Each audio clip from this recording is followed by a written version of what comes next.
चुनाव के पहले सक्रियता को देखते हुए बीजेपी एनडीए डर गई है, इसलिए चाहती है कि कन्हैया कुमार बिहार से बाहर रहें। ये आपको लगता होगा, बाकी देश की जनता और बिहार की जनता को तो नहीं लगता है। कब आपको कन्हैया कुमार को दिखा बिहार के अंदर संघर्ष करते हुए? क्या कन्हैया कुमार की क्वालिटी है कि हम लोग डर गए? वो देशद्रोही है, कानून उसके उस पर सजा हुई है, वो जेल में रहा है, और आप बोलते हैं कि हम लोग डर गए। बताइए आप मुझे, कन्हैया कुमार अभी आता है यात्रा लेकर के, 20 मिनट के अंदर राहुल गांधी के साथ बेगूसराय की उसकी यात्रा खत्म हो जाती है। बयान आया है, वो उन्होंने भी कहा है कि ये सारे लोग जो हैं बीजेपी वाले हैं, इनको हाथ में तलवार रहता ही है। उसको लेकर के आरएसएस की विचारधारा पूरे नॉर्थ से लेके साउथ इंडिया तक और जम्मू कश्मीर से लेके कन्याकुमारी तक लगातार फलती फूलती रही। कन्हैया कुमार ने सिर्फ भारतीय जनता पार्टी के नेता एवं आरएसएस को गाली नहीं दिया, उसको आतंकवादी नहीं किया। मैंने एफआईआर के माध्यम से ये अपील की है पुलिस प्रशासन से कि ऐसे व्यक्ति को जो सीधे तौर पर प्रधानमंत्री को आतंकवादी कहता हो।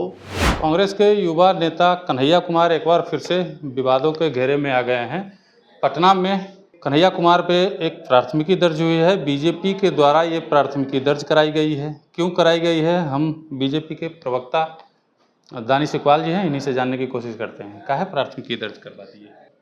कांग्रेस पार्टी का नेता कन्हैया कुमार, जिसने एक निजी चैनल को इंटरव्यू के माध्यम से देश के तीसरी बार चुने हुए प्रधानमंत्री, लोकतंत्र के माध्यम से चुने हुए प्रधानमंत्री को सीधे तौर पर आतंकवादी कहता है। एक ऐसा संगठन जो मानव कल्याण के माध्यम से राष्ट्र कल्याण के लिए संकल्पित है, ऐसे आरएसएस के विचारधारा को और उसके कार्यकर्ताओं को आतंकवादी कहता है। कन्हैया कुमार ने सिर्फ भारतीय जनता पार्टी के नेता एवं आरएसएस को गाली नहीं दिया, उसको आतंकवादी नहीं किया, बल्कि संविधान के माध्यम से प्रधानमंत्री जैसे गरिमामयी पद को भी गाली देने का और अपमानित करने का काम किया है, जो एक देशद्रोह है, जो एक गुनाह है। और इसलिए भारतीय जनता पार्टी की लीगल टीम के साथ मैंने कोतवाली थाना में एफआईआर दायर की है। और कन्हैया कुमार का जो रिकॉर्ड है वो भारत की एकता, अखंडता और संप्रभुता के लिए लगातार खतरा रहा है। उसने टुकड़े टुकड़े गैंग को संचालित करने का काम किया है। वो जब भी अपनी ज़बान खोलता है, देश की मुखालफत करता है। ऐसे व्यक्तियों की जगह सलाखों के पीछे है। मैंने एफआईआर के माध्यम से ये अपील की है पुलिस प्रशासन से कि ऐसे व्यक्ति को जो सीधे तौर पर प्रधानमंत्री को आतंकवादी कहता हो, उस पर सख्त से सख्त कार्रवाई की जाए। ये पहली बार नहीं है जब आरएसएस के ऊपर इस तरह के आरोप लगे हैं। देख लीजिए, यूपी के आगरा में करनी सेना का प्रदर्शन जो हुआ, उसको लेकर के अखिलेश सिंह का भी बयान आया है। वो उन्होंने भी कहा है कि ये सारे लोग जो हैं बीजेपी वाले हैं, इनको हाथ में तलवार रहता ही है, वही करते हैं ये लोग। देखिए, इस देश के अंदर जिस प्रकार से आरएसएस की विचारधारा ने अपनी जगह बनाई, इस प्रकार से आरएसएस के लोगों ने संघर्ष के माध्यम से, त्याग और तपस्या के माध्यम से मानव कल्याण के हितों में जो कार्य किया और मानव कल्याण के हित के माध्यम से राष्ट्र के निर्माण की जो संकल्पना है, उसको लेकर के आरएसएस की विचारधारा पूरे नॉर्थ से लेके साउथ इंडिया तक और जम्मू कश्मीर से लेके कन्याकुमारी तक लगातार फलती फूलती रही। क्योंकि हमने बिना भेदभाव के, बिना किसी के अपमान के, हमने सभी समाज को एक करने का और सभी समाज के बीच में उत्थान करने का कार्य किया। हमने भारत की संस्कृति और सभ्यता को बचाने का काम किया और हमारी जो परंपरा है, हज़ारों वर्ष की जो पुरानी परंपरा है, उसको संरक्षित करने का काम किया। इसलिए इस देश के अंदर जो कुछ सो कॉल्ड सेकुलर हो या जो कुछ लेफ्टिस्ट लोग हैं, उन्होंने लगातार आरएसएस की विचारधारा को बदनाम करने की कोशिश की, उस पर प्रहार करने का काम किया। जितना उन्होंने प्रहार किया, उतना ही आरएसएस की शाखाओं में की संख्या में जो है इजाफा होता गया।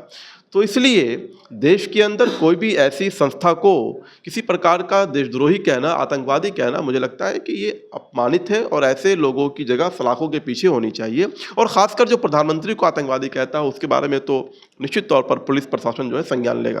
कहीं ऐसा तो नहीं कि कन्हैया कुमार की एक्टिविटी को देखते हुए, उनकी चुनाव के पहले सक्रियता को देखते हुए बीजेपी एनडीए डर गई है, इसलिए चाहती है कि कन्हैया कुमार बिहार से बाहर रहें?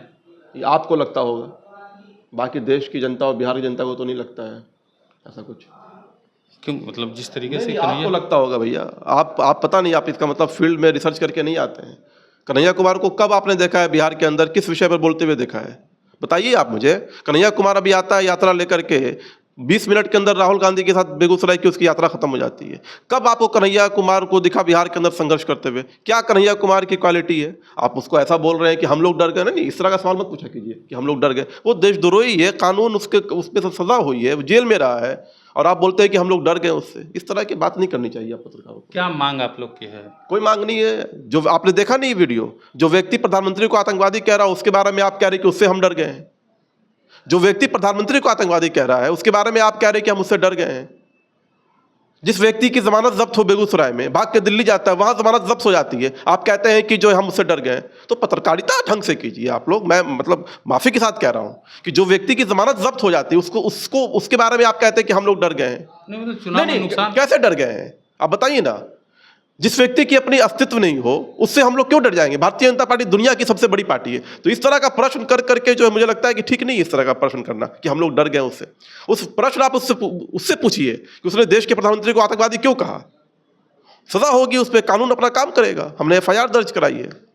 चलिए, दानिश इकबाल जी को सुन रहे थे। इन्होंने कहा कि FIR दर्ज करवाई है और कानून उस पर काम करेगा, कन्हैया कुमार को सजा होगी।